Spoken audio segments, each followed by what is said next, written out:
রাস্তায় চলতে চলতে অনেক দেওয়ালে লেখা আছে, তোমরা হয়তো দেখেছো, গোপনে মদ ছাড়ান। তোমরা কি জানো পশ্চিমবঙ্গের অনেক জায়গায় বাংলা মদ পাওয়া যায় না, যেমন কলকাতা সেক্টর 5 বা নিউ টাউনের মতো জায়গায়।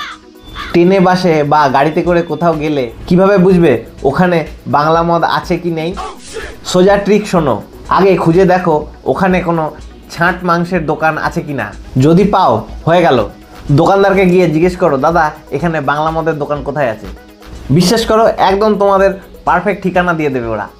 কারণ যেখানে মদের চাট পাওয়া যায় সেখানে মদ পাওয়া যাবে না, সেটা কি হতে পারে?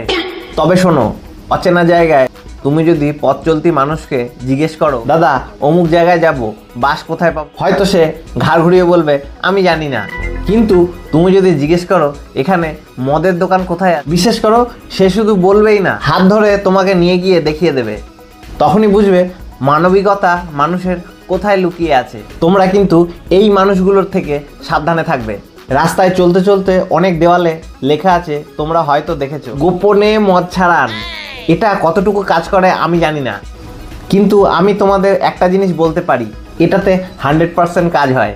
যারা মোবাইলে গেম খেলে, রাস্তার ধারে কারোর বাড়ির সিঁড়িতে বসে, তারপর হঠাৎ করে চেঁচিয়ে বলে মার মার মার মার, মনে হয় দেয়ালকে শত্রু বানিয়ে যুদ্ধ ঘোষণা করছে।